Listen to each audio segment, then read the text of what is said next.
Thank you, Lord. Thank you, Lord. Thank you, Lord. Worship you, Father. Okay, YouTube.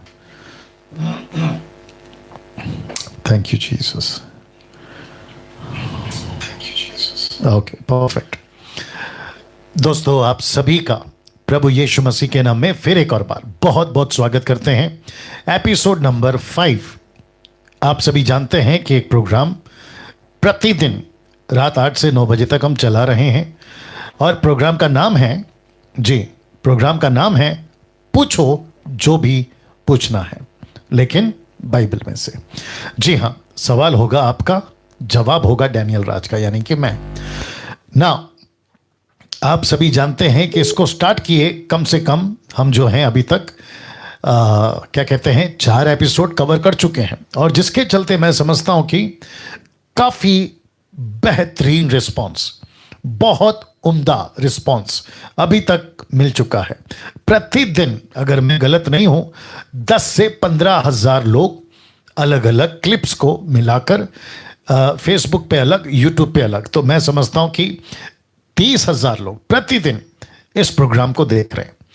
और साथ ही साथ मुझे मैसेजेस आ रहे हैं कि इस प्रोग्राम के चलते बहुत लोग के प्रश्नों के उत्तर मिल रहे हैं, जो पूछ रहे हैं उनको मिल रहे हैं, जो पूछ रहे हैं और वही प्रश्न दूसरों का है उन तक भी ये प्रश्न अगर था तो उनका जवाब भी उन तक पहुंच रहा है। तो मैं समझता हूं कि बहुत ज़्यादा इफेक्टिव, बहुत ज़्यादा प्रभावशाली मसीह की देह के लिए, बॉडी ऑफ क्राइस्ट, परमेश्वर के राज्य की उन्नति के लिए, जिसको मैंने नाम दिया था पहले दिन आत्मिक मजबूती, इसमें अभी तक आज का 5वां एपिसोड को गिनकर बहुत बहुत ज़्यादा फायदेमंद, असरदार, प्रभावशाली, इफेक्टिव अभी तक रहा है। इस बात के लिए परमेश्वर का हम धन्यवाद देते हैं। ना दोस्तों, आज का प्रोग्राम हम स्टार्ट करेंगे, लेकिन अब साथ ही साथ आपको बताता चलूं कि 2 नंबर हैं। अब ऐसा क्यों? एक है लोकल जो आप करते हैं लास्ट में 777, लेकिन कुछ विदेशी मसीह भाई बहन इंटरनेशनल लेवल पे कुछ लोग सवाल पूछना चाहते हैं, तो उनके लिए सुविधा रखिए व्हाट्सएप कॉल। ये नंबर है 9819431512।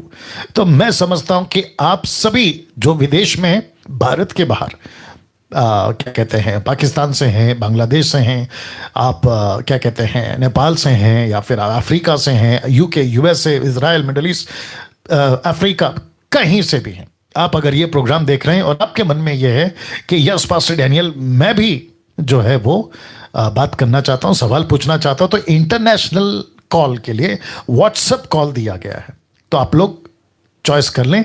लेकिन जो भारतीय हैं उनको व्हाट्सएप कॉल नहीं करना है।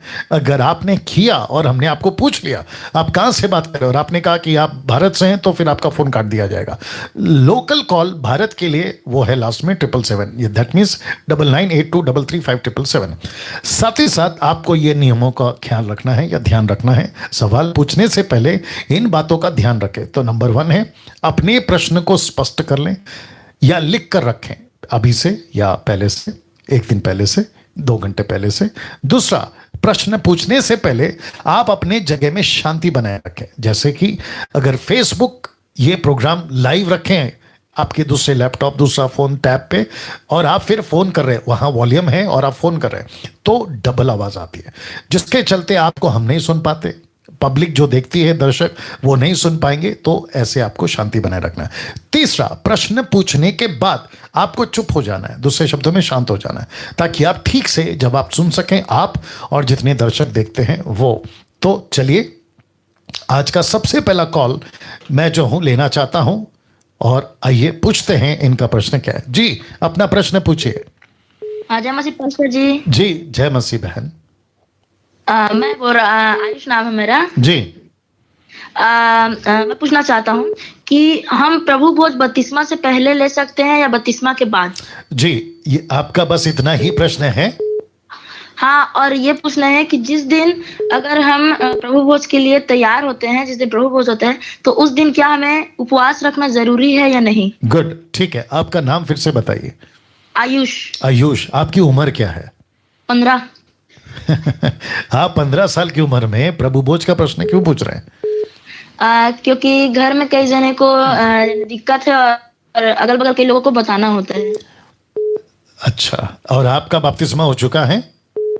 हाँ, हो चुका है। ओके, आप कौन से चर्च में जाते हैं आयुष? हमारे यहाँ है गांव में एक पास्टर। ओके, तो वहां पे जो गांव है आपका, वहां अन्य भाषा चलता है?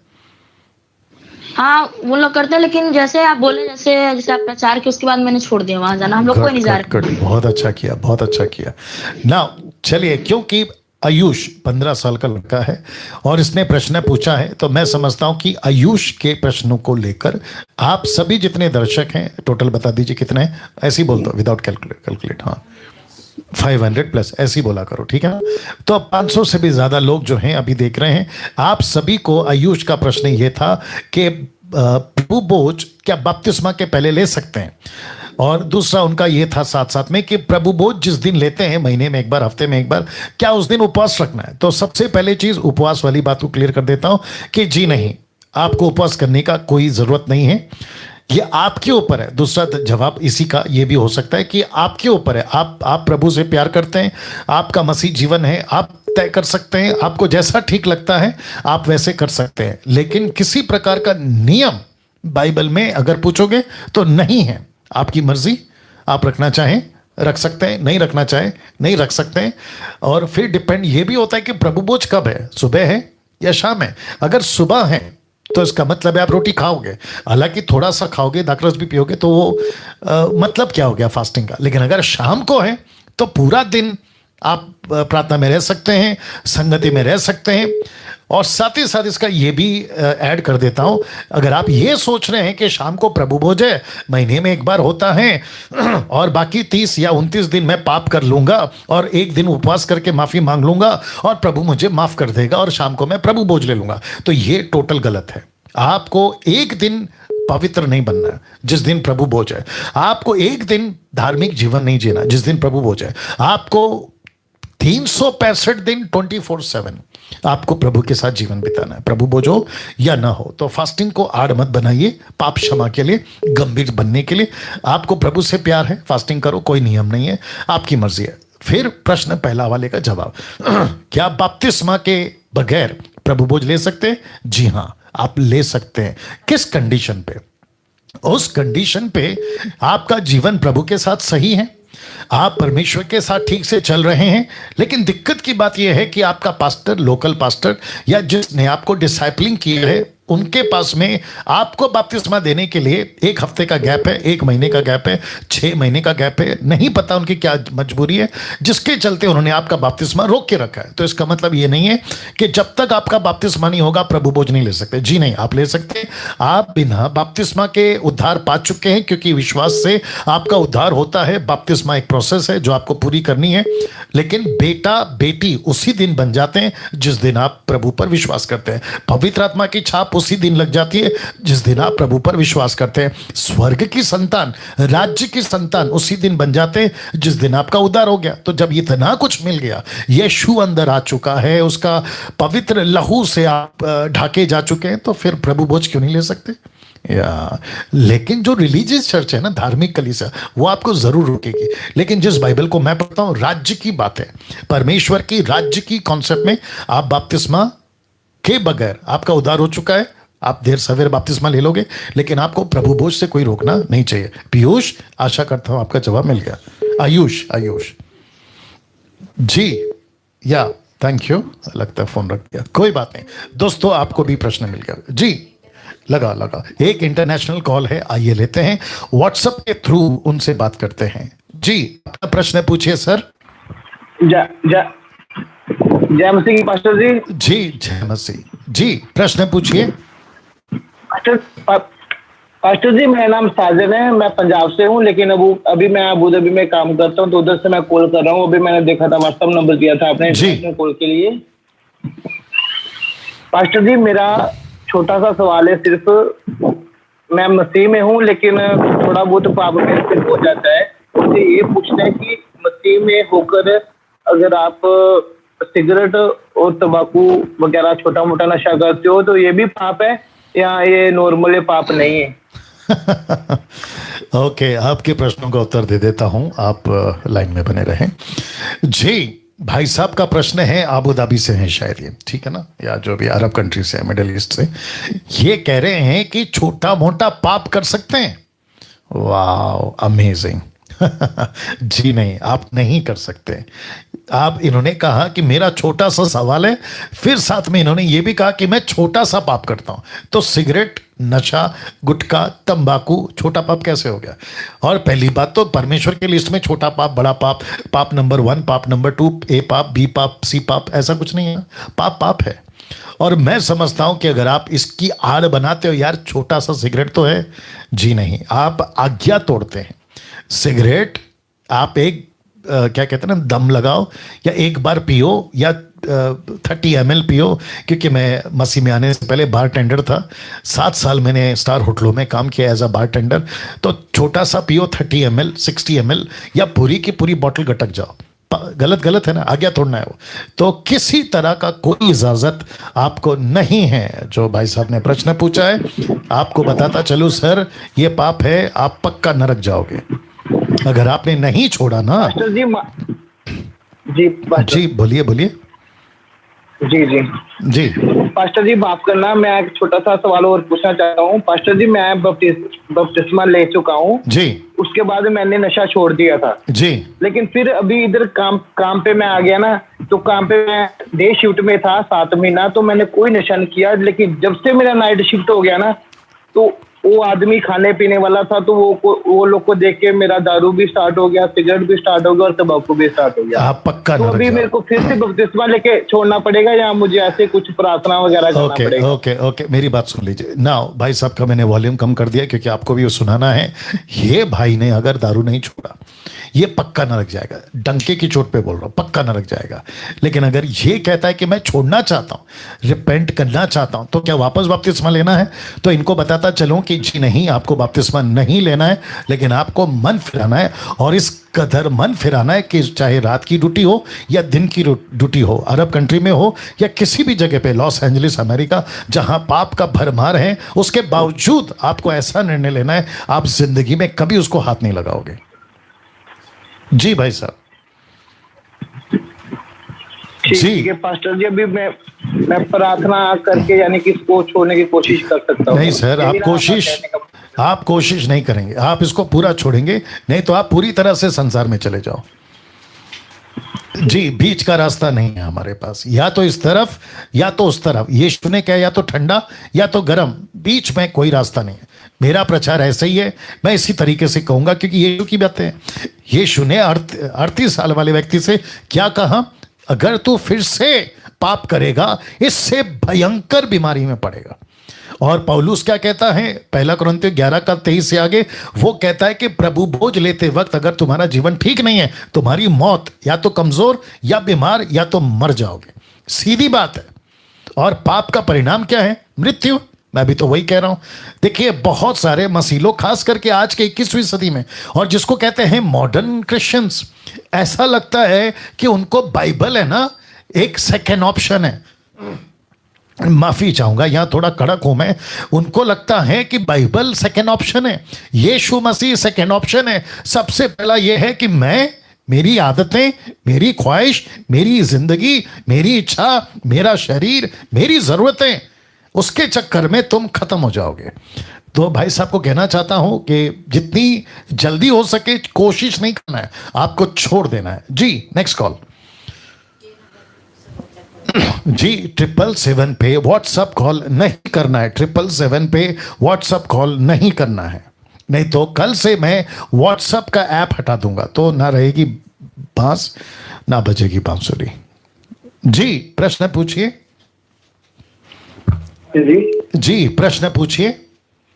पास्टर जी, मेरा क्वेश्चन आपसे ये है, मुर्कुस 8 अध्याय और उसकी 22 से लेकर 26 तक। तो पास्टर जी, यहाँ पर एक घटना घटी है जिसमें प्रभु यीशु मसीह जी ने एक अंधे व्यक्ति को चंगा किया था। जी, बेसदा में। जी, तो पास्टर जी 26 में लिखा है, मुर्कुस 8:26 में, कि प्रभु यीशु मसीह ने जैसे ही उस अंधे व्यक्ति को चंगा किया, तो प्रभु यीशु ने उसे उस गांव में जाने के लिए मना किया।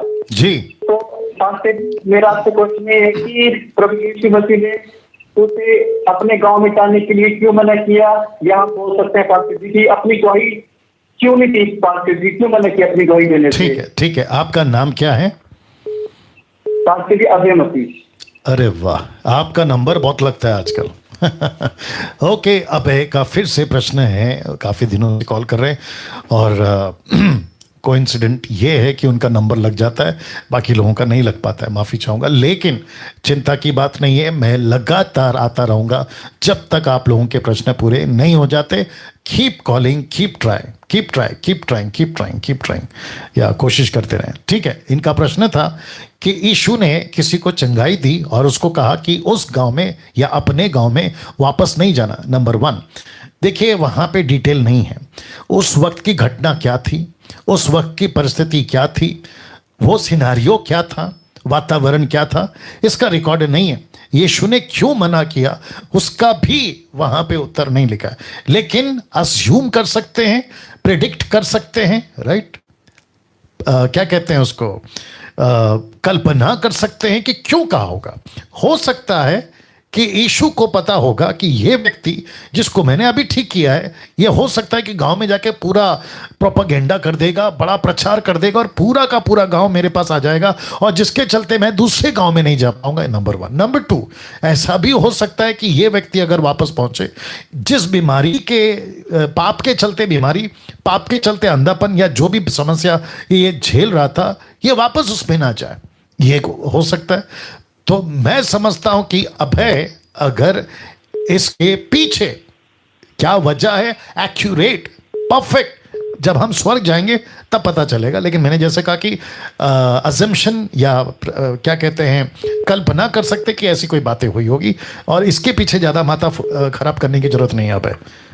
Okay, god bless. Next call. Thank you. एक इंटरनेशनल कॉल और ले लेते हैं, व्हाट्सएप कॉल, इंटरनेशनल कॉल, और 777 पे कॉल नहीं करना है। जी, अपना प्रश्न पूछिए सर।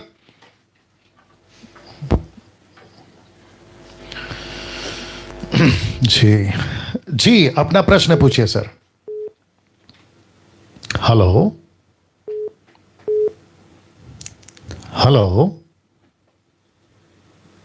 ओके, या दूसरा कॉल, या ठीक से लगाओ। ओके, कट कर दीजिए, नेक्स्ट कॉल आएगा। या ओके, तो आया चलिए देख लेते हैं। जी ओके, जल्दी से इस पे लगाओ। जी अपना प्रश्न पूछिए। हेलो जी, अपना प्रश्न पूछिए। ओके, कट करो, कट करो, कोई इशू नहीं, इस पे लगाओ जल्दी से। देखिए, जो इंटरनेशनल कॉल कर रहे हैं, आपको अपना वाईफाई, आपका इंटरनेट, आपका नेट का प्रॉब्लम है, तो हम पहले ही टू पता चला कट कर देंगे, क्योंकि दूसरे लोगों को मौका मिलना चाहिए। यस, लोकल कॉल उठा लेते हैं। जी अपना प्रश्न पूछिए। सर, मैं लाइन से पूछना चाहता हूँ, जैसे कि प्रभु यीशु ने खुद कहा है कि हत्या ना करना है कि नहीं सर? आप जरा ठीक से बोलिए, स्पष्ट बोलिए, आप बहुत स्पीड बोल रहे हैं। प्रभु यीशु ने खुद कहा है कि हत्या नहीं करना, ये राइट ना सर? जी। तो उन्होंने कहा है कि अगर तुम्हें कोई एक गाल में मारे तो दूसरा भी देना। जी। कहा है अपने शत्रु से अपने समान प्रेम रखना। जी। कहा है ना। तो मेरा क्वेश्चन ये है सर, अभी मैं जम्मू कश्मीर से बोल रहा हूँ, मेरा ड्यूटी है यहाँ पे। अगर मेरे आगे अगर मेरा दुश्मन आता है, मैं फौज से हूँ, तो मैं उसको क्या करूँ सर? उसको मैं वेलकम करूँ कि आओ मेरे को मारो? जी। या फिर क्या करूँ यार, इसमें क्या है सर? कुछ जी मेरे ये क्वेश्चन मेरी तरफ से सारे जितने भी हमारे मसीह भाई जो फौज में है, जी, उनकी ओर से। जी बिल्कुल, आप इसको एक्सप्लेन कर दीजिए। जी बिल्कुल। अब मैं चाहता हूँ कि आप लाइन पे बने रहें, और आपका नाम बताइए। राय है सर। राय, ओके, राय, ठीक है, लाइन पे बने रहे, मैं जवाब दे रहा हूं। जिस भाई ने अभी प्रश्न पूछा उनका नाम है ब्रदर राय राय राय, अच्छा नाम है। इनका प्रश्न यह है कि यीशु ने कहा हत्या नहीं करना। ओल्ड टेस्टमेंट में निर्गमन 10वां अध्याय, माफ करें 20वां अध्याय, आपको पता है 10 आज्ञा जिसमें लिखा है हत्या नहीं करना। 10 कमांडमेंट्स में डू नॉट किल, हत्या नहीं करना। न्यू टेस्टमेंट में यीशु ने भी दोहराया हत्या नहीं करना, और ऑब्वियस है हत्या नहीं करना। अब जब हम बाइबल को पढ़ते हैं, इंटेंशन, मनसा, किसके लिए पढ़ रहे हैं, किस तरीके से पढ़ रहे हैं, लिखने वाला परमेश्वर ने किस मनसा से कहा है। अब आपको कुछ एग्जांपल दे देता हूं। ओल्ड टेस्टमेंट में मूसा को 10 आज्ञा दिया, कत्ल नहीं करना, 10 में से एक, कत्ल नहीं करना, डू नॉट किल। लेकिन वही परमेश्वर कहता है जाओ जाके दुश्मनों को कत्ल करो। फिलिस्तीन से इजरायलियों का युद्ध तो कॉमन है, आप अभी भी जानते हैं, आजकल भी चल रहा है। जाके फिलिस्तीन को मारो, अमेलेकी को मारो, जो कैनानाइट्स है उनको जाके कत्ल करो। यहोशू को कहता है कि तुझे युद्ध करना है, कत्ल करते जाओ, कत्ल करते जाओ। तो ये वही परमेश्वर है ना। तो इसका मतलब है कि जब यीशु ने कहा, वो सार्वजनिक नहीं है, व्यक्तिगत है। लेकिन जब आप सिपाही हैं, फौजी हैं, मिलिट्री में हैं, नेवी में हैं, पुलिस में हैं, यहां तक कि लोकल पुलिस जिसको एनकाउंटर की ड्यूटी दी जाती है, कल को वो मसीह बनता है तो क्या वो इनकाउंटर करना छोड़ देगा? क्योंकि बाइबल कहती है हत्या नहीं करना। और भाई साहब ने कहा, राय साहब ने कहा कि एक गाल पे मारे तो दूसरा दे दो। फिर ये मजाक में कहते हैं कि अगर दुश्मन सामने है तो कहें कि भाई गोली मार के जाओ क्योंकि मैं विश्वासी हूं। जी नहीं, वो नहीं है। कॉन्सेप्ट क्लियर है। आपकी ड्यूटी सरकार की तरफ से वो परमेश्वर देखता है। राय साहब आप सुन रहे होंगे, आपको जो ड्यूटी दी गई है ना, आपको जो ड्यूटी दी गई है ना, वो सरकार की तरफ से दी गई है देश की रक्षा करने के लिए। पुलिस को दी गई है देश की रक्षा, लोकल मिलिट्री, आर्मी, एयरफोर्स, विदेशी जितने भी क्रिश्चियंस हैं, इन सब में बहुत सारे मसीही लोग भी हैं। लेकिन वो क्यों कर रहे हैं? और वो कत्ल इसलिए कर रहे हैं क्योंकि वो सरकार की तरफ से देश की रक्षा कर रहे हैं। और इसको परमेश्वर देखता है, क्योंकि परमेश्वर को पता है ये कत्ल इसलिए कर रहा है, गोली इसलिए चला रहा है क्योंकि ये देश की रक्षा कर रहा है। उसमें इंटेंशन है। वापस कहता है उसमें इंटेंशन है। किस मनसा से? राय साहब आप सुन रहे हैं, किस मनसा से आप गोली चला रहे हैं?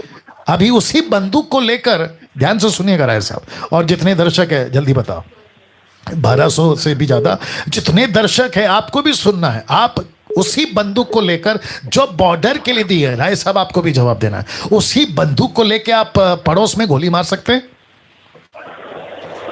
राय साहब आपको जवाब देना है सर। जिस बंदूक को सरकार ने दिया बॉर्डर के लिए, वही बंदूक लेके आप पड़ोसी को गोली मार सकते हैं? नहीं सर, वो ऑर्डर नहीं। तो वही तो बात है ना सर। तो यहाँ पे इंटेंशन इंपॉर्टेंट है। तो जीसस ने कहा पड़ोसी से प्यार करो, अगर वो तुमको थप्पड़ मारता तो दूसरा दे दो। वो व्यक्तिगत है, वो देश की लड़ाई नहीं है ना। देश की लड़ाई अलग है, इंटेंशन अलग है, मनसा अलग है। आशा करता हूं आपको जवाब मिल गया। थैंक यू राय साहब। Okay, next call. एक और क्वेश्चन सर। जी बोलिए सर। ये जो हमारे जो चर्च में पहले हम जय मसीह बोलते थे, तो बाद में कुछ पास्टरों ने आके बोला कि जय मसीह नहीं बोलना है, अब सलोम जो होता है ना वो सब बोलना है। उसमें क्या फर्क है सर? देखिए, सबसे पहली चीज, आप बहुत स्पीड बोलते हैं, टक टक टक टक टक टक बोल जाते हैं। मुझे नहीं समझ में आ रहा है, जितना समझ आया आराम से बोलिए। पहले जय मसीह बोलते थे, ऐसे बोलते थे, तो बाद में क्या होगा कि अभी जय मसीह नहीं बोलना है, अभी हमको सोलोम बोलना है, ऐसा कुछ बोल के। जी जी जी जी, ठीक है ठीक है ठीक है, शांत हो जाइए ना। भाई साहब की आवाज़ जितना सुन पाया, आप लोग भी शायद सुन पाएंगे होंगे कि जय मसीह नहीं बोलना है, शालोम बोलना है।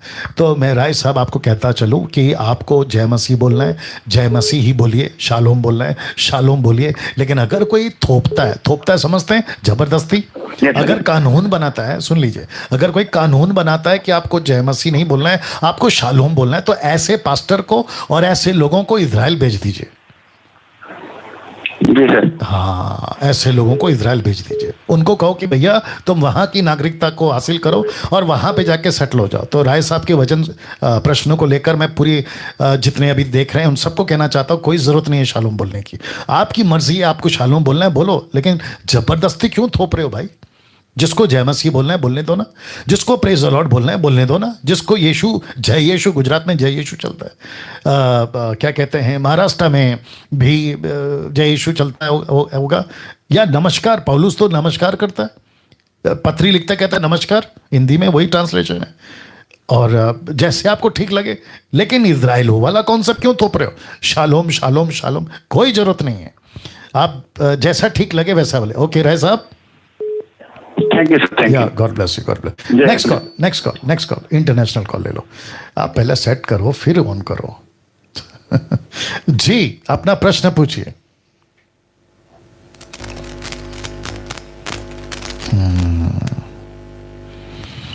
जी अपना प्रश्न। पुस्तक में कि या तो मैं या तो कोई भी। आपको समझा?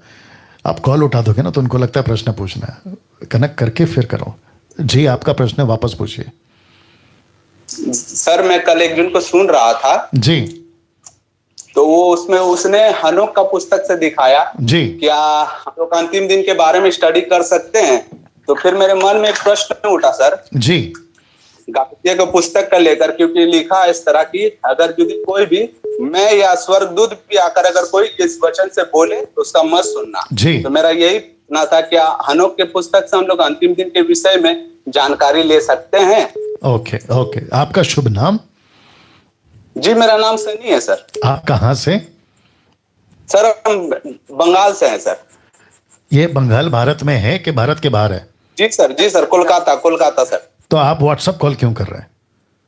सर इसी में लगा है सर, इसीलिए मैंने कर दिया सर। आपको वापस कह रहा हूं, जितने दर्शक देख रहे हैं, आपका कॉल अभी नहीं ले सकते सर, माफी चाहूंगा। एक बार कह दिया, व्हाट्सएप कॉल नहीं करना है। भारत के लोगों ने ये नंबर रखा है सिर्फ विदेशियों के लिए। आप क्यों कर रहे हो सर? आप तो जो नियम बना है उसको तोड़ रहे हो। सर मैं अभी ऑन किया तो फिर मेरा चला ऐसे। नहीं सर, अब आपने कर दिया इसलिए मैं बोल देता हूं। लेकिन जितने दर्शक देख रहे हैं, व्हाट्सएप कॉल सिर्फ विदेशियों के लिए, इंटरनेशनल कॉल, लोकल कॉल इसलिए ऊपर लिखा है लोकल कॉल। ठीक है सर, मेरा से मुझे नहीं मालूम था इसलिए मैंने कर दिया। जी, कोई बात नहीं। अब आप सुन लीजिए ना। भाई साहब का प्रश्न ये है कि अनोख की पुस्तक, अनोख की जो पुस्तक है, क्या उससे अंतिम दिनों की शिक्षाएं ले सकते हैं? तो मैं समझता हूं कि क्या जरूरत है। देखिए बहुत सारी पुस्तक है। अनोख की पुस्तक है, जोसेफस की पुस्तक है। मैं समझता हूं कि 6th सेंचुरी में जोसेफस कम से कम 18 चैप्टर उसने लिखे। जोसेफस एक यहूदी आदमी या यहूदियों को स्टडी करने वाला, यह भी हो सकता है कि उसने यहूदी धर्म को अपनाया होगा उन दिनों में। उसने अपनी अलग से लिखी है, यीशु के बारे में लिखा है। बहुत सारे लोग जोसेफस की स्टडी को लेकर भी बात करते हैं। नॉलेज कहीं से भी मिलता है, किसी भी पुस्तक से मिलता है, भगवत गीता से, कुरान से, ऋग्वेद से, आप ले लो, ये आपका अपना व्यक्तिगत है। लेकिन उसको उठाकर चर्च को सिखाओगे कि देखो हनोक की पुस्तक कहती है, जोसेफस की पुस्तक कहती है, कुरान कहती है, ऋग्वेद कहती है, इसलिए तुम सुनो, तो फिर बाइबल क्यों रखी है भाई 66 बुक? अगर ऐसे ही करना होता, अभी बीच में कल आई थिंक किसी ने मेरे को बोला, आपकी जो स्टडी है वो आप कहां से करते हो? अगर आप सिर्फ बाइबल से कर रहे हो तो फिर you are not up to the mark. अरे वाह भैया, मूर्खों की संख्या में तुमने अपनी गिनती डाल दी। मुझे एक प्रश्न पूछना है। यीशु ने, बहुत ध्यान से सुनिएगा, जिसने अभी प्रश्न किया है वो भी सुनेंगे, और आप लोग जो दर्शक है कितने प्लस हैं, 1400 प्लस लाइव देख रहे हैं, सभी सुनिए। यीशु ने लूका की किताब 24 के 45 से कहां से अपने आप को कहा कि मैं वही मसीह हूं? मूसा की किताब, जिसको कहते हैं तोरा, 5 किताबें, उत्पत्ति, निर्गमन, व्यवस्था, गिनती, व्यवस्था, विवरण। फिर कहता है नबियों की किताबें, कुछ 3 मेजर प्रॉफिट्स हैं, 21 कुछ माइनर प्रॉफिट्स हैं। आप सभी जानते हैं मेजर और माइनर कौन है, इसकी डीटी पे मैं स्टडी दे चुका हूं। फिर भजनों की किताबें, जिसको दाऊद राजा लिखता है, राजा सुलेमान लिखता है। ऐसा कर कर यीशु ने, कहां से? आपकी बाइबल से। बाइबल के बाहर यीशु ने एग्जाम्पल दिया, वो छोड़िए। प्रेरितों की किताब उसका 17 अध्याय वचन 11, जब पौलुस प्रचार कर रहा था तो पौलुस के प्रचार को वहां के जो युवा पीढ़ी थी वो क्या करती थी? स्टडी करती थी। किससे? शास्त्रों से। वो छोड़िए। तीसरा 2 तिमोथी चैप्टर 3 वर्स 16 लिखा है पवित्र शास्त्र, बल्कि ऐसा लिखा है कि हर एक पवित्र शास्त्र, एवरी स्क्रिप्चर। तो पवित्र शास्त्र, बाइबल की बात हो रही है। जोसेफस की थोड़ी ना बात करिए, आपके हनोक की पुस्तक की थोड़ी ना बात करिए। मुझे पता है कि मसीह मार्केट में कुछ लोग हनोक की पुस्तक की क्या कहते हैं ना, ज्ञान बांटते घूम रहे हैं, वीडियो भी बना रहे हैं। मुझे इससे कोई दिक्कत नहीं है, आप बनाओ, लेकिन ये मत कहो कि हनोक ने कहा, हनोक ने प्रिटेंड किया। इसलिए उसकी सुनो। तो फिर जॉन कौन है जिसको यीशु ने खुद दिया दर्शन? वो काफी है ना साहब। आपको क्या चाहिए? इंफॉर्मेशन अंत के दिनों की, कैसा होगा, ऐसा होगा। आपको प्रकाशित वाक्य काफी नहीं है जो कि 22 चैप्टर्स है। आपको दूसरे पुस्तक को पढ़ने की क्या जरूरत है? तो किसी और पुस्तक से आप लाकर अपना जो है किसी प्रकार का डॉक्ट्रिन नहीं थोप सकते। राइट भाई साहब? ओके या शुक्रिया, thank you sir. Okay, next call, next Sorry, call. sir. जी जी कोई बात नहीं, नेक्स्ट कॉल। साथ ही साथ जी नेक्स्ट कॉल, जी लोकल कॉल। जी हेलो जी, अपना प्रश्न पूछिए। Praise the lord pastor ji. जी praise the lord. Pastor ji, मैंने पूछना, ये प्रोवर्ब्स में 27 चैप्टर जो है, वापस पूछिए, उसकी जो- वापस पूछिए और फोन नजदीक रखिए। पास्टर जी, नीति वचन 27 में जी जो 14 वर्ष है उसमें ये लिखा हुआ है कि जो एक बहर को ऊंचे शब्द से अपने मित्र को आशीर्वाद देता है, जी ये उसके लिए शाप गिना जाएगा। जी तो पास्टर जी, मुझे थोड़ा इसकी एक्सप्लेनेशन दे दीजिए प्लीज। जी जी जी। देखिए सिस्टर, आपका नाम बताइए। जी पास्टर जी, मेरा नाम अंजना है। और आप कब से मसीह हैं? पास्टर जी, मैं बॉर्न क्रिश्चियन हूँ वैसे तो। ओके ठीक है, बस काफी है, काफी है, काफी है, काफी है, काफी है, काफी है। आप बाइबल कब से पढ़ रही हैं? सीरियसली? पास्टर जी, 15 साल के ऊपर हो चुके। ठीक है, ठीक है। तो आप इस नीति वचन के 27वें अध्याय के एक वचन को लेकर क्यों परेशान हो रही हैं? नहीं पास्टर जी, मैं परेशान हूँ। मुझे सिर्फ एक बार होता है कि कोई एक्सप्लेनेशन, मतलब उस चीज की जैसे थोड़ी सी मिल जाए, पुष्टि मैं हो वही जाती कह रहा है, हूँ, जब मैं दो वही या कह रहा तीन हूँ। गवाह- जी गवाहों सिस्टर, से कोई बात पक्की हो जाती है। जी मैं वही लिखा कह रहा है हूँ। उसमें। मैं वही कह रहा हूं, मैंने कल भी कहा था, एक वचन को लेकर आप लोग मसीह समाज क्यों परेशान हो जाता है? इग्नोर करो ना, एक वचन है ना वो। अब उसके पीछे मुझे रेफरेंस याद नहीं आ रहा है, भजन संहिता में लिखा है कि धन्य है वो जो तेरे बच्चे को चट्टान पे पटक दे। आपने मुझे रेफरेंस याद नहीं आ रहा, बीच में मैंने पढ़ा था 107 समथिंग है कुछ, धन्य है जो तेरे बच्चे को चट्टान पे पटक दे। अब इसका क्या है? आप कल को आप ये भी पढ़ जाएंगी, फिर आपके मन में प्रश्न उठेगा, अरे चट्टान पे बच्चे को पटक दे, इसका मतलब ये क्या चक्कर है? मेरी बात सुन लीजिए सिस्टर, इनका आवाज कम करना पड़ेगा। मेरी बात सुन लीजिए, जब मैं बात करता हूं तो बीच में मत बोला करिए। सुनिए, आप लोग जितने दर्शक हैं आप लोग भी सुनिए। जब आप लोग ऐसा कोई वचन पढ़ते हैं ना कि धन्य है जो तेरे बच्चे को चट्टान पे पटक दे, आप इसको पढ़कर फिर प्रश्न उठेगा।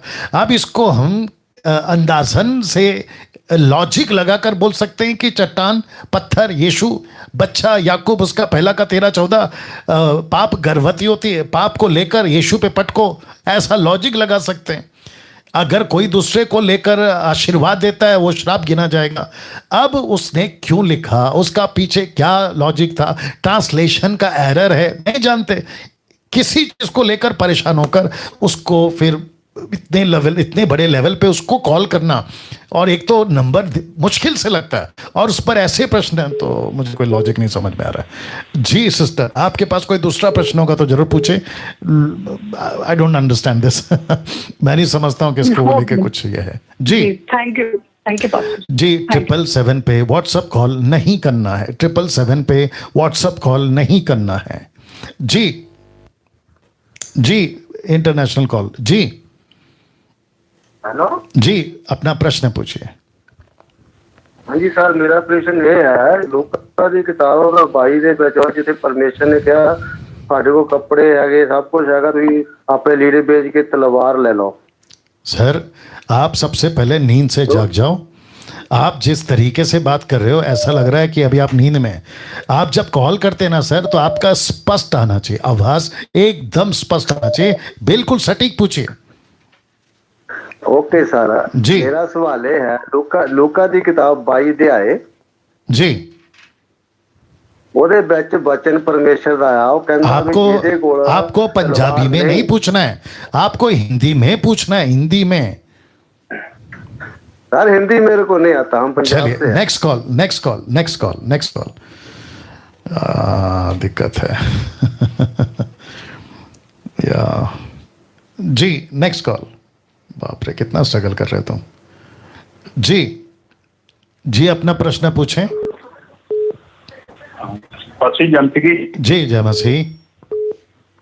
पासी मेरा एक सवाल है जी। जी पहला ग्रंथिया 5 अध्याय उसका 5 वचन से है जी। जी तो वहां पे मतलब कि अपने पौलुस एक बात कर रहा है जी। थोड़ा मैं पढ़ लेता हूँ क्योंकि मैं ट्राई कर रहा था तो बाइबल में रख दिया था साइड में जी। तो यहाँ पे लिखा हुआ है पासी शरीर के विनाश के लिए शैतान को सौंप दिया जाए ताकि उसकी आत्मा प्रभु के दिन में उद्धार पाए जी। तो पासी ये एक मतलब के विश्वासी है जिसके बारे में मतलब कि अपने पौलुस से बात कर रहा है जी। और इब्रानिया में लिखा हुआ है क्योंकि सच्चाई की पहचान प्राप्त करने के बाद यदि वह जानबूझकर पाप करे तो पापों के लिए कोई क्षमा बलिदान बाकी नहीं है। हाँ, एक दंड का एक भयानक बाढ़ जो आग का जलन बाकी है। तो मतलब यहाँ पे लिखा हुआ है कि मतलब कि वो इंसान जो भटक जाता है चला गया तो उसका तो विनाश हो जाएगा, मतलब नरक में चला जाएगा जी। तो यहाँ पे मतलब पौलुस मतलब क्या बात कर रहा है, मतलब कह रहा है कि उसको शैतान के हाथों में सौंप दो, उसका शरीर नाश हो जाएगा पर उसका आत्मा उद्धार पाएगा। ठीक है मैं समझ गया। मैं समझ गया। आप अभी आंसर सुन लीजिए, ठीक है ना सर? या जितने दर्शक अभी देख रहे हैं शायद 1500 के आसपास, 1400 प्लस। बड़े ध्यान से सुनिए। भाई का प्रश्न यह है कि पौलुस ने पहला कुरिन्थियों 5वें अध्याय में कहा है ऐसा व्यक्ति शैतान को सौंपा जाए ताकि उद्धार के दिन उसकी आत्मा बच जाए। ये इनका कुछ ऐसा प्रश्न है। मैंने उसको पढ़ा भी हूँ और बीच में कहीं ने प्रश्न भी पूछा था तो मैं उसको जवाब दे चुका हूँ। तो अभी पूछा गया है इतने बड़े प्लेटफॉर्म पे तो मैं उसका जवाब उसी तरीके में देना चाहूँगा। देखिए, सबसे पहली चीज़, दूसरा पत्रस 3 अध्याय वचन 15-16 पत्रस कहता है कि पौलुस की बहुत सारी ऐसी बातें हैं जिसको समझना कठिन है। अब पौलुस ऐसा कहता है पहला कुरिन्थियों 5 में, ये वही पौलुस है। अगर उसका लेखक, अगर मैं इसलिए डाल रहा हूँ क्योंकि कई स्कॉलर मानते हैं कि वही है और कई लोग मानते हैं कि वो नहीं है। इब्रानी किताब उसका 6वां अध्याय, इब्रानी किताब उसका 10वां अध्याय, दोनों जगह पे वो कहता है कि जो कोई पाप करता है जानबूझकर उसको वापस मन फिराने का मौका नहीं है। अब पौलुस ने वहां इसलिए क्यों कहा कि ऐसा व्यक्ति शैतान को सौंपा जाए, तो इसका मतलब ये हो सकता है कि वो सांसारिक हो जाएगा, फिर वो गरीब हो सकता है, बीमार हो सकता है, वो जैसे तैसे करके संसार में पढ़कर अपने आप को रियलाइज कर हो सकता है कि वो अपना जीवन प्रभु को दे, पश्चाताप करे, लौट कर आए। अगर प्रभु उसको मौका देता है तो वो उधार पाएगा। ऑप्शन है ये उसके लिए। लेकिन इस, भाई साहब आप सुन रहे होंगे, इस बात को लेकर कि क्योंकि वापस सैल्वेशन का मौका है, वापस हम बच जाएंगे। जैसे बीच में किसी ने पूछा था कि अगर पहले रैप्चर में नहीं गए तो दूसरे रैप्चर में तो पक्का जाएंगे। दूसरा रैप्चर मतलब जब यीशु सार्वजनिक आएगा तब तो बचेंगे। तो इसका मतलब क्या है? लाइसेंस मिल गया कि पहले रैप्चर में मत जाओ, तब तक पाप करते रहो, जब रैप्चर हो जाएगा बाकी तो मौका मिलेगा ही। ये तो वैसी बात हो गई ना कि अगर आपका रिजर्वेशन नहीं हुआ तो कोटा में आपको टिकट मिल जाएगा। तो ये कोटा का चक्कर क्यों? आप जो टिकट रेलवे की भाषा में बात कर रहा हूं, रिजर्वेशन का मौका देखे ना। आप कोटा के चक्कर में क्यों घुस रहे? कोटा पता है क्या होता है? आपको मिला तो मिला, नहीं तो गई भैंस पानी में। वैसे ही इस वचन को लेकर, भाई साहब मैं आपको नहीं बोल रहा हूं, जनरल बात कर रहा हूं, इस वचन को लेकर अगर कोई डॉक्ट्रिन बनाता है कि देखो संसार में चले भी जाएं तो भी उद्धार होगा, ये गलत हो जाएगा। तो लाइसेंस किसी भी वचन को लेकर नहीं बना सकते कि देखो पाप का जीवन जिएंगे तो भी बच जाएंगे, बिकॉज पहला कुरिन्थियों 5 में ऐसा लिखा है। राइट भाई साहब? बिल्कुल। क्योंकि पासी मैं आपको काफी 2 साल से फॉलो कर रहा हूँ जी, मतलब आपकी शिक्षाओं को, और मैं काफी वचन भी लिखती रूप में जो आपके मैसेज शायद आपने पढ़े होंगे जी, तो वो मतलब मैं डालता हूँ। अरे वाह वाह, तो बहुत बढ़िया। हाँ जी, तो काफी मतलब कि मेहनत करके मैं आपके वचनों को लेकर मतलब एक पॉइंट को लेकर डालता हूँ। और जो पढ़ते हैं मुझे कहते हैं कि मतलब आप ऐसे लिखते हो कि जैसे पास्टर डैनियल आज ही हमसे बात कर रहे हैं। बाप रे, थैंक यू भाई sir, God bless you sir. हाँ जी, तो काफी इस विषय में मतलब कि मैं लोगों से, जो पास्टर है ना यहाँ पे लोकल, उनसे रहती है। अच्छा। तो पहले मैं बिल्कुल उनके बीच में चुप रहता था जी। तो तकरीबन उनसे मिले हुए मेरे को अभी 5 साल हो गए जी। वो पूछने करे 4 साल पहले आप तो चुप थे, अब क्या हो गया आपको? क्या बात है, मैंने उनको बताया, पहले मैं मतलब कि ऐसी बस में बैठा हुआ था, मुझे पता लगा कि ये तो अमृतसर जाएगी नहीं, और मैं तो बैठा था अपने अंबाला वाली में। तो मैं अब उस बस में से उतर गया हूँ, अब सही। अरे वाह वाह वाह वाह, क्या बात है, आपके लिए ताली बजाएंगे। बहुत बढ़िया, बहुत बढ़िया।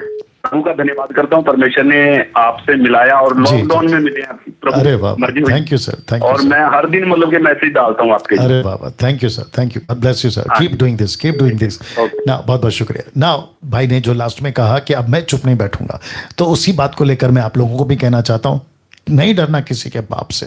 यीशु का प्रचार करो, डंके की चोट पे करो। खरी शिक्षाएं डंके की चोट पे करो। प्रभु का राज्य को डंके की चोट पे फैलाओ।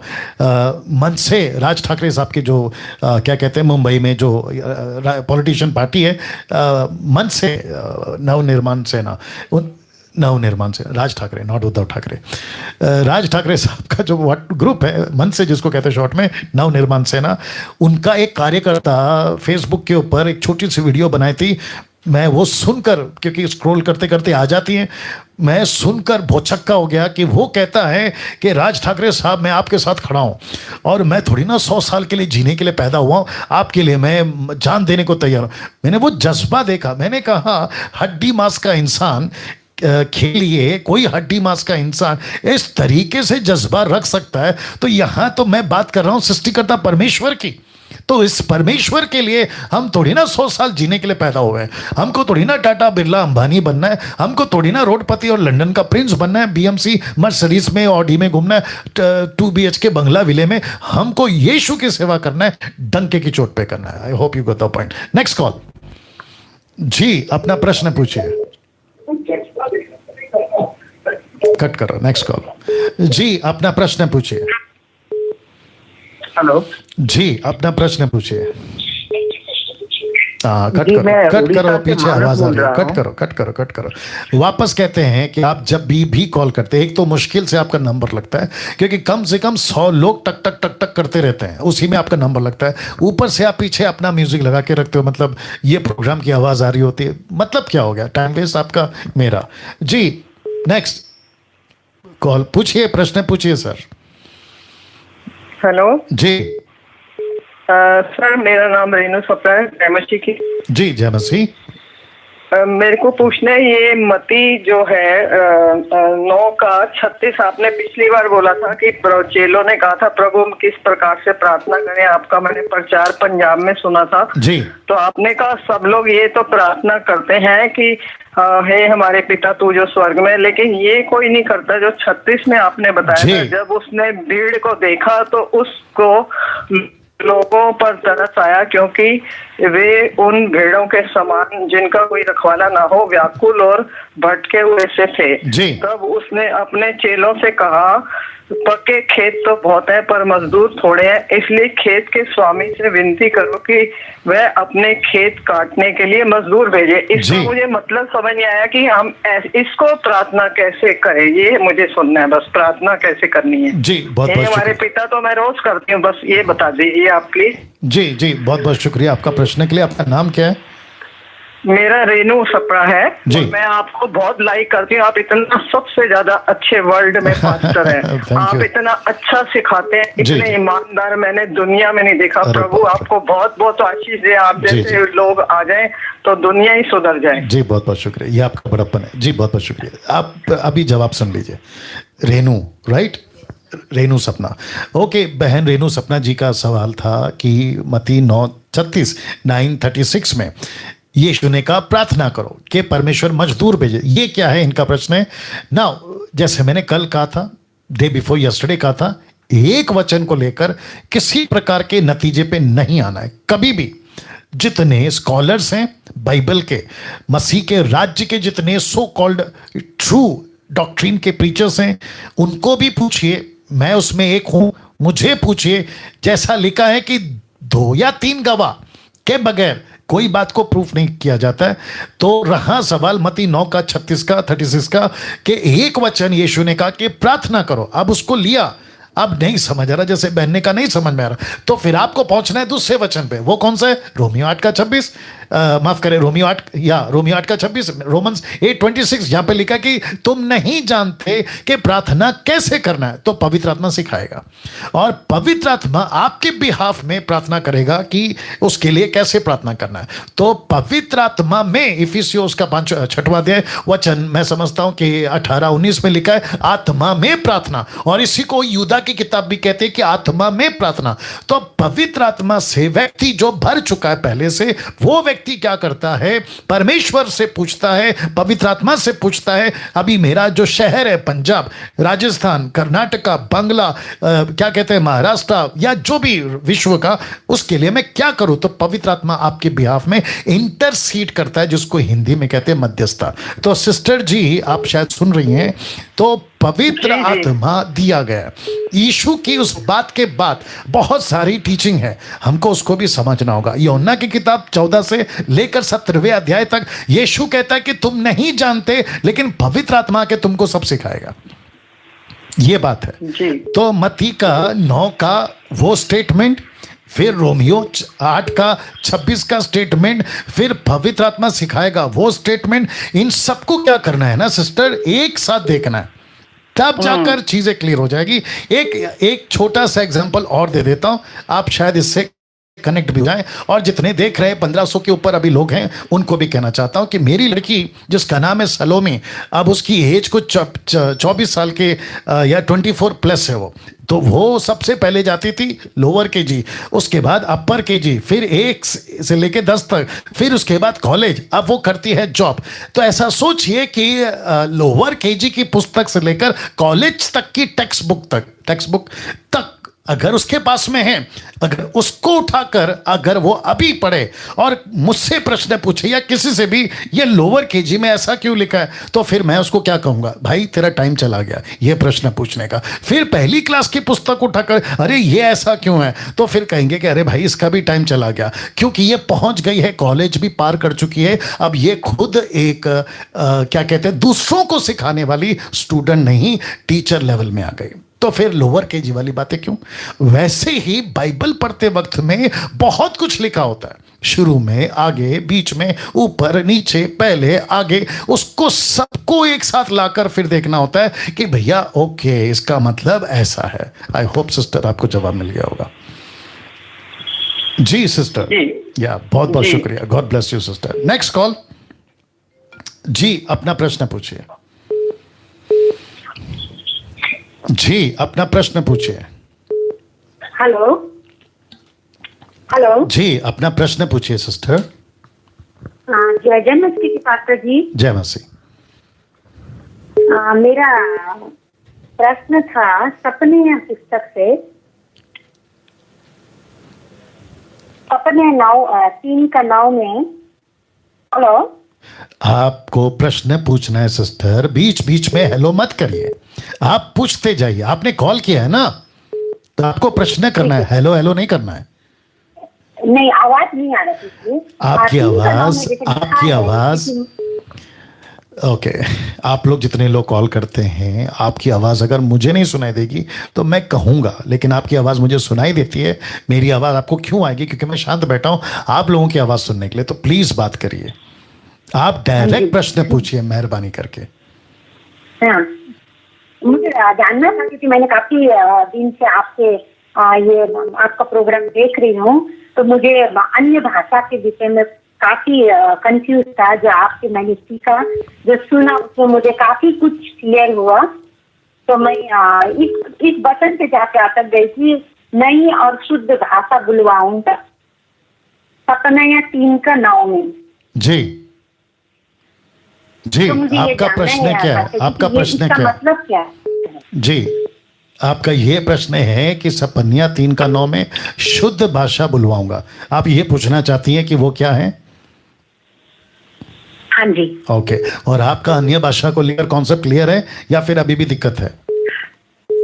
नहीं पास्टर जी, जब से मैंने आपसे सुना है बहुत सारा क्लियर हुआ, क्योंकि काफी साल से मैं कंफ्यूज थी, क्योंकि अन्य भाषा बोल के जो था उसमें कंफ्यूज था। पर जब से मैंने आपका सुना है तो मैंने वो अन्य भाषा बात करना छोड़ दिया। जी जी, ओके। नाउ आपको मैं जवाब दे देता हूं। आपने जो वचन बोला 3 का 9 का, जी उसका जवाब दे देता हूं। देखिए अब बहन आप भी सुने रहे और बाकी जितने दर्शक है वो भी सुने।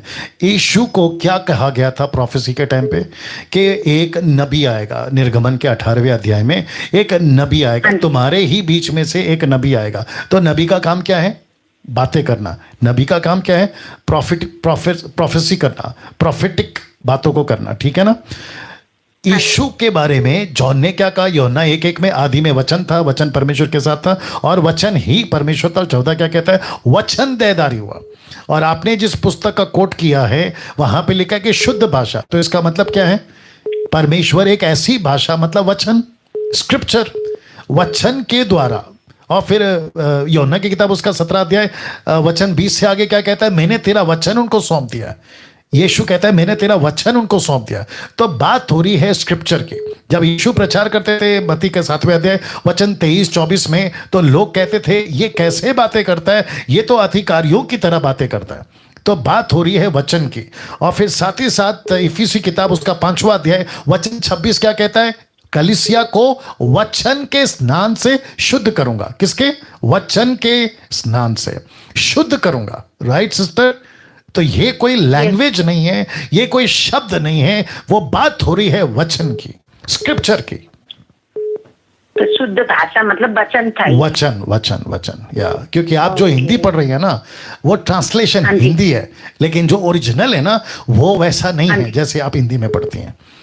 या बट बात हो रही है स्क्रिप्चर की। Thank you sister, god bless. Yeah thank you pastor ji, thank you. 1 minute call नहीं उठाना ना। जितने दर्शक हैं अभी मैं समझता हूं कि 50 मिनट हो चुके हैं, 10 मिनट मेरे पास में हैं। कुछ प्रश्न मुझे पर्सनली व्हाट्सएप पे आते हैं, सब तो नहीं पढ़ पाऊंगा या सब नहीं बोल पाऊंगा, लेकिन अभी बात करते करते जहन में कुछ आ गया, ठीक है ना, तो मैं चाहता हूं कि आप उसको बता दो। एक है व्हाट्सएप पे है मेरे अभी वो, लेकिन व्हाट्सएप पे प्ले नहीं हो पाएगा। एक भाई हैं, वो कहते हैं मैं हिंदू हूं, मेरा परिवार पूरा हिंदू है, लेकिन मैं मसीह में आ गया हूँ। मैंने यीशु को फॉलो करना या उसके पीछे चलना शुरू किया है, लेकिन जब परिवार में कोई फंक्शन होता है, कोई फेस्टिवल होता है, तो मैं एक्टिंग करता हूँ कि मैं तुम्हारे जैसा हूँ। ये व्हाट्सएप भेजा उसने मुझे, वाह। कहता है कि मैं एक्टिंग करता हूँ कि मैं तुम्हारे जैसा हूँ और फिर वापस मैं आता हूँ और मैं अपने जैसा मसीह जीवन जीता हूँ। तो मैं ये कर सकता हूँ क्या? ऐसा प्रश्न पूछा। तो मुझे तुरंत याद आया शद्रक मेशक अबेदनगो। सोचिए कि राजा नबूकदनेस्सर ने कहा कि यह मूर्ति है, जब जब आवाज बजे, म्यूजिक बजे, घंटी बजे, जो भी था, आपको दंडवत करना है, झुकना है, दंडवत करना है। तो वहां लाखों की भीड़ थी, उसके बीच में शद्रक मेशक अबेदनगो, जब घंटी बजी तो सब झुक गए, लेकिन ये तीनों खड़े रहे स्ट्रेट। अब ये एक्टिंग कर सकते थे ना जिस भाई ने मुझे भेजा।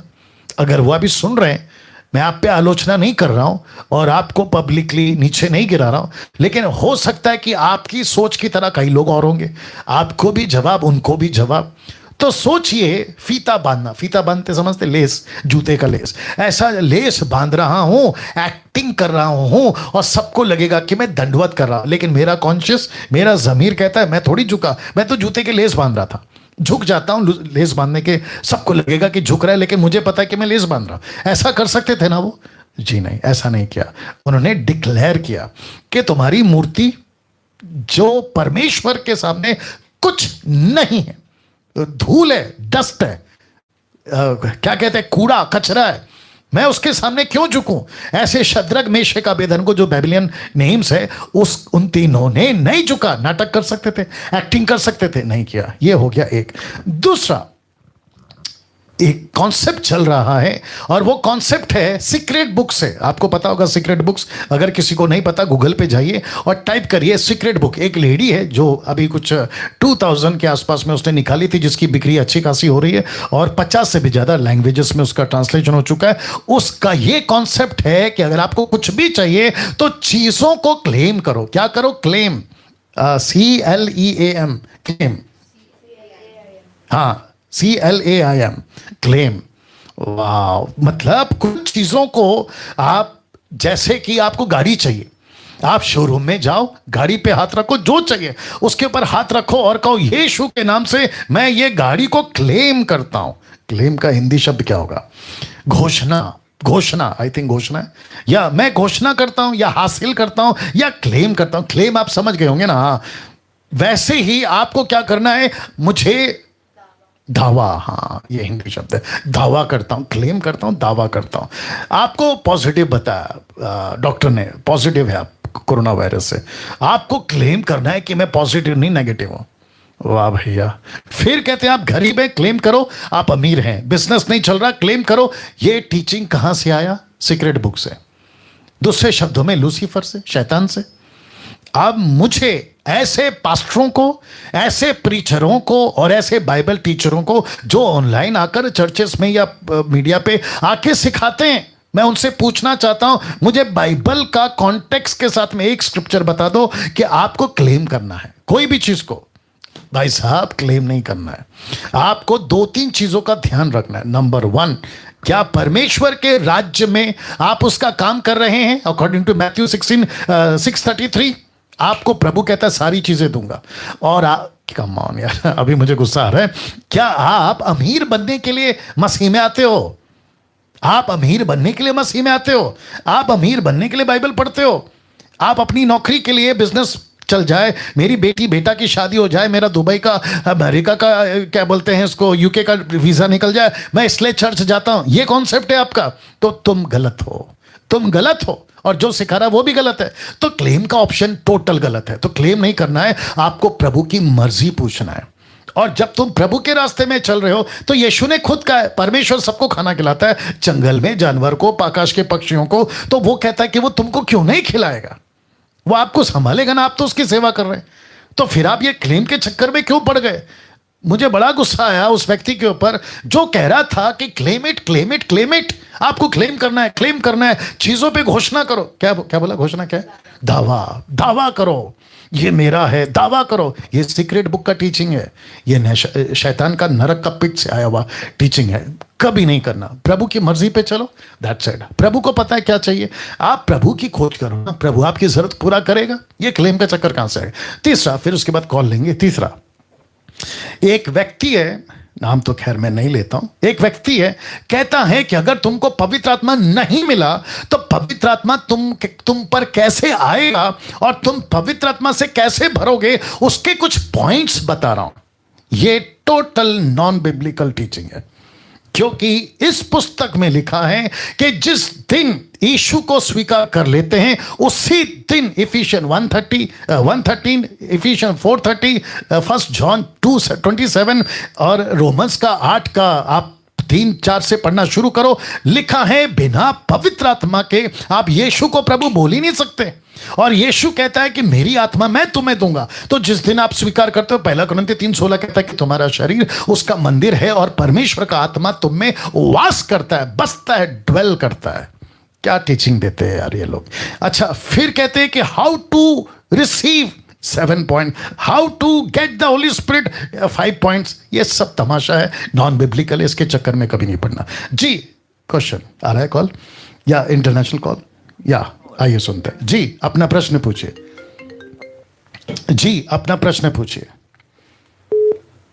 हेलो जी, अपना प्रश्न पूछिए। जी, प्रेज़ द लॉर्ड सर। जी, अपना प्रश्न पूछिए। जी, 1 कुरिन्थियों की पत्री में लिखा है सर, 39 अध्याय 7 के 39 पद में, जी, जब तक किसी स्त्री का पति जीवित रहता है तब तक वह उससे बंधी हुई है, परंतु यदि उसका पति मर जाए तो जिससे चाहे विवाह कर सकते, परंतु केवल प्रभु में। जी सर, तो मेरा प्रश्न यह है पास्टर जी कि इस वचन में केवल स्त्री जाति के पुनर्विवाह के बारे में बताया गया है, पुरुष के बारे में नहीं। जी, लेकिन यदि एक मसीही पुरुष के पत्नी की मृत्यु हो जाती है तो क्या वह पुनर्विवाह कर सकता है?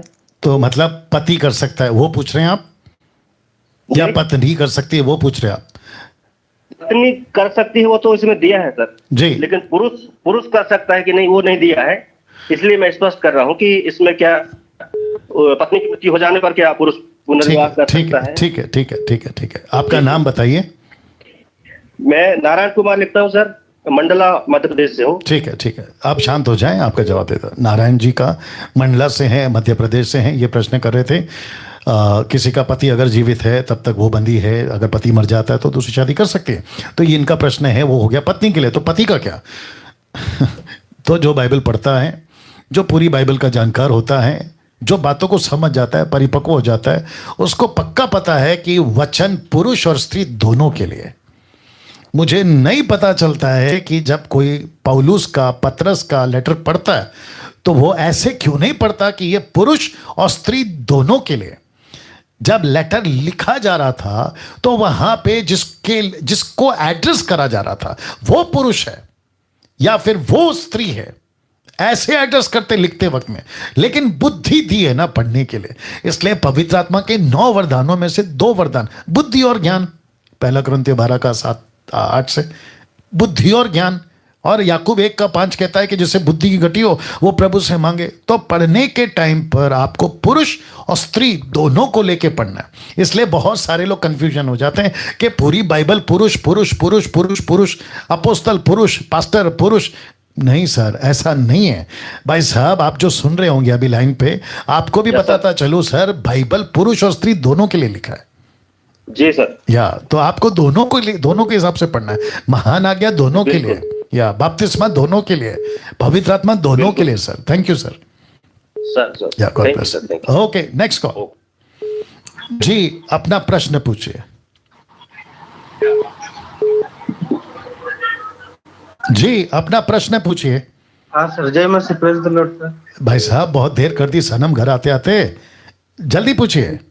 सर मेरा प्रश्न है सर, निर्गमन की पुस्तक से। जी वहां पर सर 10 अध्याय उसका 16 पद पर लिखा गया है इस प्रकार से सर। जी। तब फिरौन ने फुर्ती से मूसा और हारून को बुलाकर कहा, मैं तो तुम्हारे परमेश्वर यहोवा का और तुम्हारा भी अपराध किया है, इसलिए अब की बार मेरा अपराध क्षमा करो और अपने परमेश्वर यहोवा से विनती करो कि वह केवल मेरे ऊपर से इस मृत्यु को दूर करे। जी। तब यहोवा ने बस भाई साहब, इतना टाइम नहीं है, आप प्रश्न पूछिए। आप प्रश्न पूछिए। मेरा प्रश्न है सर, तो फिरौन सर ने आपको दीन कर दिया, पर परमेश्वर ने फिर 20 अध्याय पे कहते तो भी यहोवा ने फिरौन के मन को कठोर कर दिया सर, ये सर। जी। आप बाइबल कब से पढ़ रहे हैं? जी। आप बाइबल कब से पढ़ रहे हैं? सर 7 महीना। वाह। और मसीह कब से है? सर मसीह तो 25 साल हो रहा है। क्या 25 सर। क्या 25? सर मेरा उम्र है, मैं तो क्रिश्चियन फैमिली से हूँ, पर चर्च जाता नहीं था, अभी चर्च जा रहा हूँ थोड़ा। ठीक है। जितने दर्शक हैं, कितने लोग हैं? 1600 से ज्यादा लोग अभी लाइव हैं। आपने सुन लिया भाई साहब को, ये कहते हैं कि फिर उन्होंने माफी मांग ली, उसने अपने आप को दीन किया। तो मैंने इसलिए पूछा क्योंकि यही किताब में परमेश्वर मूसा को कहता है कि मैंने फिरौन को रखा है ताकि मैं अपनी ताकत, अपनी सामर्थ उसके द्वारा इस्राएलियों को दिखाऊं या उसको समझाओ। तो रोमियो किताब उसका 9वां अध्याय कहता है कुछ बर्तन ऐसे बनाता है आदर के लिए, कुछ बर्तन ऐसे बनाता है अनादर के लिए। तो जो क्या कहते हैं उसको, कुम्हार, बर्तन बनाने वाला, क्या है इंग्लिश वर्ड कुम्हार का, बर्तन, पॉट या जो भी है, वो बनाता है बर्तन अपने हिसाब से। कुछ बर्तन बनाता है अपने शोकेस के लिए, कुछ बनाता है इस्तेमाल के लिए, और कुछ बनाता है टाइम पास के लिए। कौन? कुम्हार, जो मिट्टी का बर्तन बनाता है ना, उसकी बात कर रहा हूं। तो जिसके चलते परमेश्वर पौलुस को कहता है कि मेरी मर्जी, तो वहां पे भी एग्जाम्पल फिरौन का आया। तो भाई साहब का प्रश्न यह है कि जब वो दीन हो गया तो फिर उसको क्यों परमेश्वर मार डालना चाह रहा है या उसको क्यों बार बार कठोर कर रहा है? तो जो बाइबल को पढ़ेगा ना, जो अनुभवी होगा ना, वो ये प्रश्न नहीं करेगा। तो भाई साहब का दिक्कत ये है कि ये अभी कुछ ही महीनों से बाइबल पढ़ रहे हैं, बट मैं इनको कहना चाहूँगा कि सर बाइबल को पूरा पढ़ें, अच्छे से पढ़ें, आपको शायद ये प्रश्न कभी नहीं उठेगा। Thank you. Next call. जी, अपना प्रश्न पूछिए। कट या नेक्स्ट कॉल। जी, अपना प्रश्न पूछिए। कौन है? कौन सा फादर आ रहा हो? कट करिए। Next call. जी, अपना प्रश्न पूछिए। जी, अपना प्रश्न पूछिए। International call. जी, अपना प्रश्न पूछिए। जय मसीह की पास्टर जी। जी जय मसीह। मैं जेनिफर हूँ जी। मैं साइप्रस से बात कर रही हूँ। कहाँ तो से मेरा कहाँ क्वेश्चन से ये है- कहाँ से साइप्रस। इसी को साइप्रस, थोड़ा सर। जी इसी को थोड़ा धीरे से बोलना है। आप लोग इतना स्पीड हाँ बोलते जी, हैं ना मैं- कि हम नहीं सुन पाते हैं जी। स्पाइस क्या बोला? साइप्रस। साइप्रस। जी ये इंटरनेशनल कॉल है जी। बोलिए सिस्टर। हाँ जी सर, मेरा प्रश्न ये है हाँ। कि जैसे मैं आपकी 2 साल से सुन रही हूँ आपको जी। तो मैंने बहुत कुछ आपसे सीखा है। जी। तो जैसे आप बोलते हो कि परमेश्वर ने सबसे पहल अपने वचन को दी है, जी। तो मेरे अंदर ये डिजायर है अभी कि मैं जी। एक बाइबल टीचर बनना चाहती हूँ आपकी जैसे। जी बहुत अच्छा बहुत तो अच्छा। मेरे को शांति है इस चीज में कि जी। मेरे को खुशी होती है, मैं सीखना चाहती हूँ, सीखती हूँ हर रोज आपकी वीडियो देती हूँ जो अगर कुछ नहीं समझ आता है जी। तो मैं ये पूछना चाहती हूँ कि ये जो मेरे अंदर डिजायर है अभी वो स्ट्रांगली है कि मेरे को बाइबल टीचर बनना है, तो जी। ये परमेश्वर की तरफ से है ना? जी बिल्कुल है। और अगर आपको लीड नहीं भी हो रहा है, बहुत ध्यान से सुनिएगा बहन, अगर आपको लीड नहीं भी हो रहा होगा ना तो भी आपको यीशु कहता है कि आपको बाइबल टीचर बनना है। पूछिए कैसे? हाँ। नहीं आपने नहीं कैसे पूछा। सर? हाँ ये वाला पहला तिमोथी निकालो जल्दी से। कौन निकालेगा? पहला तिमोथी इसमें से निकालो या देख लो या दीजिए। 1 मिनट वेट करिए बहन। पहला तिमोथी 2 अध्याय वचन 4। और मैं वापस कहता हूं जितने अभी दर्शक देख रहे हैं 1600 प्लस है शायद, उन सबको मैं कहना चाहता हूं पुरुष हो या स्त्री हो सबके सब टीचर हैं, सबके सब टीचर हैं और सबको टीच करना है, सबको टीच करना है। आप मेरे सामने मत उठा के लाइए पहला कुरिन्थियों 14 का 34 और पहला तिमोथी 2 का 10 और 11 मत उठा के लाइए जी। बहन आपके लिए बता दूं इसका ब्राइटनेस बढ़ा के दिया करो। ओके दिक्कत है। ओके कहाँ गया दूसरा वचन? चौथा वचन। हाँ सिस्टर पहला तिमोथी 2 का 4 पढ़ा हूं आपके लिए। आप सुन रही हैं सिस्टर?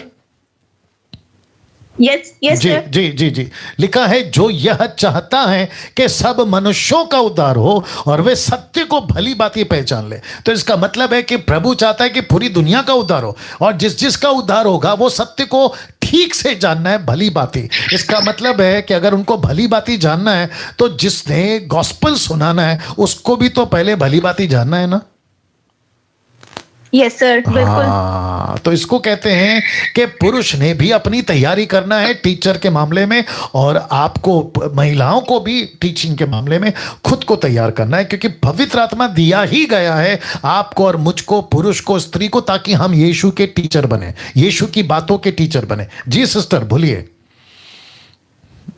हाँ सर, मेरा प्रश्न तो कुछ और था बट उसका आंसर मुझे पवित्र आत्मा ने दे दिया, तो मेरे को नहीं लगा कि मेरे को वो पूछना चाहिए। अच्छा। तो मैंने यही प्रश्न पूछना आपसे उचित समझा कि मैं ये वाला पूछूं तो बेहतर है। क्योंकि अभी जैसे आपकी वीडियो मैंने एक बार देखी थी तो आपने उसने बताया था, डांट लगाई थी आपने कि किसी को पता नहीं है कि वो क्या उसकी बुलाहट है, वो पादरी बना हुआ है, कोई पास्टर बना हुआ है, कोई अपोस्टल बना हुआ है, तो सब रॉन्ग टीचिंग दे रहे हैं। जी जी वो मैंने तो मेरे इसलिए को लगा पूछूं कि क्या ये पवित्र आत्मा की तरफ से है? जी वो मैंने इसलिए कहा था क्योंकि कई लोग क्या करते हैं जिनको पता नहीं होता है कि कहाँ पे सेवा करनी है या किस क्षेत्र में सेवा करनी है। सेवा तो सबको करनी है, लेकिन प्रभु कहता है ना जिस पौधे को मैंने नहीं लगाया मैं उसको पानी क्यों डालूं? तो सेवा तो सबको करनी है। कर दिया था, हर एक चीज उसमें आपने क्लियर कर दिया था वीडियो में, सब कुछ आपने बताया था, इसलिए आपने ये डांट लगाई थी। तो इसलिए मेरे को लगा कि आपसे पूछना मेरे को उचित रहेगा। God bless you, god bless you, god bless you. Thank you, bye bye. जी जी जी जी जी जी बोलिए बोलिए। सर आपसे मैंने बहुत कुछ सीखा है, तो मैंने आपको कल परसों भी शायद कॉल किया था, आपने मेरे से बात की थी, तो बहुत कुछ आपसे मैंने सीखा है। तो आप सबसे बेस्ट टीचर हो। जैसे पहले भी एक मैडम ने बोला था कि आप सबसे अच्छे हो, गॉड आपको ब्लेस करे, तो मेरे को भी यही बोलना है कि आप सबसे बेस्ट टीचर हो। अगर किसी ने सीखना है तो आपसे सीखे कि परमेश्वर कौन है। ये आप लोग का बड़प्पन है। Thank you thank you thank you thank you sir. Yeah god bless. No calls, that's it. Okay time हो चुका है, 9:08 हो चुके हैं। जैसे जैसे हम आगे बढ़ेंगे हो सकता है कि मैं आधे घंटे का टाइम बढ़ा दूं, 9:30 तक कर दूं, लेकिन अभी नहीं, मैं बताऊंगा ना। जाते जाते आपके नॉलेज के लिए बता दूं, क्योंकि बीच में कुछ लोग व्हाट्सअप करते हैं नेगेटिव वे से, नेगेटिव मतलब नकारात्मक तरीके से।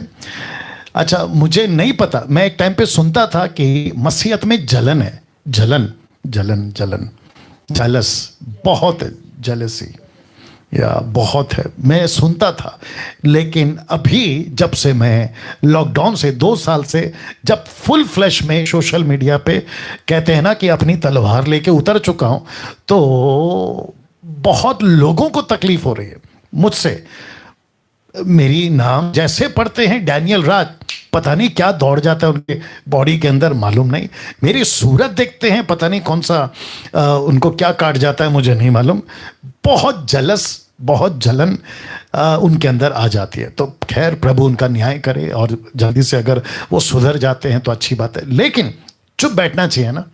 अगर मैं तरक्की कर रहा हूँ, अगर लोग मुझे सुन रहे हैं 30-30 हज़ार, 40-40 हज़ार, 1-1 लाख लोग अगर मुझे प्रतिदिन या हर 2 दिन में सुन रहे हैं, तो आप प्रभु की महिमा करो ना, क्योंकि एक ही राज्य को बना रहे हैं ना हम सब मिलकर। तो जलन तो करते हैं, लेकिन चुप नहीं बैठते। कुछ ऐसी हरकतें करते हैं तो उनको लगता है कि उनकी हरकतों से मुझे इफेक्ट पड़ेगा, मतलब मेरा काम रुक जाएगा। तो मैं उन सबको कहना चाहता हूं कि सर ऐसा नहीं होगा, मेरा काम मैं करता रहूंगा। दूसरी चीज, व्हाट्सएप पे डालते हैं कि आपकी जो स्टडी है वहां पे ये एरर है, वहां पे ये एरर है। तो आज जैसे पौलुस कहता है ना कि मुझे मसीह में घमंड है, यिर्मयाह की किताब उसका 9:23 कहता है ना कि अगर किसको घमंड करना है तो प्रभु में घमंड करो। मैं भी घमंड करूंगा, आज बोल रहा हूं आपको, मैं इस पे घमंड करता हूं। इस पृथ्वी पे नरेंद्र मोदी जी जो भारत के देश के प्रधानमंत्री हैं, उनके पास में एक हासिल किया है और वो है पद प्रधानमंत्री का। अमिताभ बच्चन बॉलीवुड का शहंशाह, लंदन का Prince, Tata, Birla, Ambani, Bill Gates और न जाने कितने बड़े बड़े खिलाड़ी, इन सब ने कुछ कुछ हासिल किया है। उनको उनका घमंड हो सकता है, लेकिन इन सब से बढ़कर एक मसीह के बच्चे को घमंड है इसका, जिसके चलते आज मैं कहता हूं कि मुझे घमंड है कि जो मैं परमेश्वर को जाना हूं, वचन को जाना हूं, उसकी स्टडी को जाना हूं, परमेश्वर और भी जानना बाकी है, उस प्रोसेस में हूं। क्योंकि परिपक्वता में हम कभी नहीं आ सकते अनटिल अनलेस जीसस हमारे को नहीं बनाता, और जो कि एक दिन वो बनाएगा जब हम उसके आमने सामने होंगे। लेकिन अभी अगर किसी को जांचना है कि डैनियल राज की टीचिंग कैसी है, तो ज्यादा दूर मत जाइए, मेरे यूट्यूब चैनल पे जाइए और प्लेलिस्ट में, प्लेलिस्ट समझते होंगे आप लोग, उसमें जाइए और उस प्लेलिस्ट में द बुक ऑफ डैनियल की चैप्टर 12 तक की टीचिंग उसको देख लो, रेवलेशन 22 तक की चैप्टर की स्टडी उसको देख लो, बुक ऑफ जेनेसिस चैप्टर 50 तक की स्टडी उसको देख लो, sons of god daughters of man उसकी स्टडी देख लो, टंग्स की स्टडी देख लो। आपको अंदाजा लग जाएगा कि ये व्यक्ति जिसका नाम डैनियल राज है, इसकी स्टडी क्या है और किस लेवल की है। वापस कहता हूं, आपको जलन है ना मुझसे, तो रखो ना अपने तक, या तो कुछ ऐसा करके बताओ कि मेरे जैसा या मुझसे बढ़कर कुछ करके बताओ तो मैं भी मान लूं। लेकिन जलन करके आप मुझे मैसेज भेजोगे और आपको लगेगा कि ऐसे बोलने से डैनियल राज का जो प्रोग्राम है वो रुक जाएगा या डैनियल राज डिस्करेज हो जाएगा, तो भैया नहीं हो सकता। क्योंकि अच्छे अच्छे कोशिश करे, नहीं कर सके, तुम क्या चीज़ हो। तो इस मैसेज यानी कि इस प्रोग्राम में एपिसोड नंबर 5 के एंड में ये बातें बोलना जरूरी इसलिए है ताकि कुछ लोगों को जलन है। अब क्या कर रहे हैं, मसीह मंथन का टैग, मसीह मंथन का लोगो लगा के मेरे अगेंस्ट में मेरे ही पेज पे आकर अनाप शनाप बकते। तो खैर उनको तो हमने ब्लॉक कर दिया। फिर यूट्यूब पे भी आते हैं कि डैनियल राज की टीचिंग ऐसी है, अलाना है, फलाना है। ये जलन क्यों? आपको डर क्यों नहीं है कि एक दिन आपको प्रभु के सामने खड़े होना है? तो प्रभु तब ये नहीं पूछेगा कि तूने कितनी वीडियो बनाई डैनियल राज के अगेंस्ट में, ये वही पूछेगा कि भाई तेरा अपना क्या है, मेरा न्याय मुझे देना है, आपको आपका न्याय देना है। लेकिन मेरे अगेंस्ट में आके आप अपना अनंत काल का जीवन क्यों खो रहे हो? और अगर आप खुद को साबित करना चाहते हो कि आप बहुत अच्छे प्रचारक हो, तो कुछ अपना टॉपिक लेकर आओ। मैं भी देखना चाहूंगा, जो मेरे अगेंस्ट में वीडियो बनाते हैं मैं देखना चाहूंगा। आप लोग अपने प्लेलिस्ट में डैनियल की किताब की स्टडी करके बता दो, मान जाऊंगा। रेवलेशन की स्टडी करके बता दो, मान जाऊंगा। या तो पहला यार आओ ना, उस लेवल पे आओ, फिर बात करते हैं कुछ भी। चलिए दोस्तों, ये बोलना बहुत ज़रूरी था, क्योंकि कुछ लोगों को सीधी बात समझ में नहीं आती, इसलिए ऐसी बातें करनी पड़ती हैं ताकि लोगों को अकल आए। पौलुस कहता है गलती की किताब 6वां अध्याय वचन 12 के आगे, अगर मैं गलत नहीं हूँ, वो कहता है कि 6:30 आई गेस, कहता है कि भला होता कि ऐसे लोग काट डाले जाते। Can you believe? उसका गुस्सा देखिए किसका, पौलुस का। भला होता कि ऐसे लोग काट डाले जाते। या जो मिनिस्ट्री के माइंड में रहता है, जो मसीह के काम में रहता है ना, उसके अंदर ये बातें आती है। और मैं भी उसी लिए हूँ। मेरा व्यक्तिगत आपको प्रॉब्लम है, बेशक कॉल करिए, कहीं पे भी बुलाइए, बैठ के बात करते हैं, लेकिन परमेश्वर का राज्य क्यों खराब कर रहे हो? और साथ ही साथ जितने लोग उनकी वीडियो देखते हैं ना, आप उनको जब देखते हो तो आपको देखते ही पता लग जाना चाहिए यार ये बच्चा है, इसको ABCD नहीं आता, ये क्या टीचिंग की बात कर रहा है, और ये डैनियल राज जैसे 10 टक्कों को क्या टक्कर देने की बात कर रहा है। आप लोगों को देखते ही पता लग जाना चाहिए, और वहीं पे आपको उनको बंद कर देना चाहिए, अनसब्सक्राइब करना या बंद कर देना चाहिए आपको खुद को। और फिर आप उसको लेकर मुझे भेजोगे कि देखो डैनियल भाई ये आपके बारे में ऐसा बोल रहा है। मैं क्या करूंगा लेके? कुछ नहीं कर सकता। या तो उसका ख्याल रखें। चलिए दोस्तों, अपना ख्याल रखें, कल मिलेंगे फिर। वापस कहता हूं ठीक 8 से 9 बजे तक ये प्रोग्राम आएगा जिसको कहते हैं पूछो जो भी पूछना है। सवाल होगा आपका, जवाब होगा डैनियल राज का। अपना ख्याल रखें। जय मसीह।